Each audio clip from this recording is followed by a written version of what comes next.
Hi, I'm Dr. Lisa Cassileth, and I'm here to talk to you today about breast augmentation. Now I have some implants, and I brought in some different types so we can take a look at them.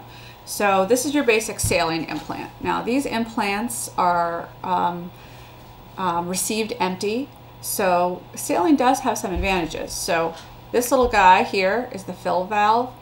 So in surgery, this is access, this hole. A little tube's put in there, it's filled up in the breast, and that's dropped over the top. So as you can see, this thing is going to be really flat without the saline in it, so it can be put through a very small incision. And this is just a good all-around implant. The shell itself, you should know, is silicone, and it has most of them 10-year warranties.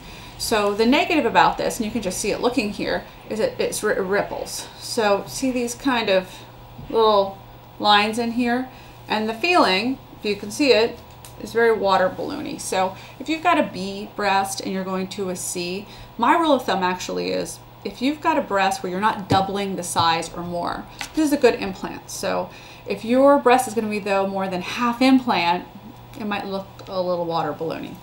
There are two basic other types of implants. This is a smooth gel. This also comes in textured. I personally don't like the textured regular old gels. Why? Because they ripple terribly. You can see the gel also ripples, but it's so soft and smooth that the feeling is a lot better. So if you're going with a bigger breast implant compared to your breast size, gels generally work well. A lot of people are scared of gels, especially if you're my age. We won't discuss what that is. But there was a huge scare in the early 90s where everyone thought the silicone gel implants was making them sick. Well, sure enough, those implants were ruptured in many cases and were messy. But since then, many studies have disproven this. This being said, though, I have taken out some very old silicone gel implants where there's a lot of inflammation in the breast and they were better off out. I don't hesitate, though, to use these implants for the right patient.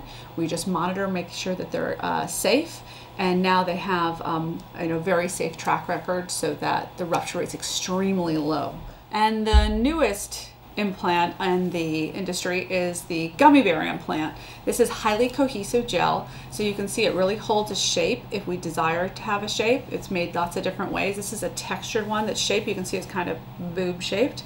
And if this is cut, it just sits there like a gummy bear, and hence the name gummy bear implant. So it's felt to be safer in terms of silicone leaking, and also it doesn't ripple. So as you see, unlike the other ones, right, if people are very thin chested, don't have a lot of breast tissue, this is really a better implant. So a lot of important things to consider when making your decision.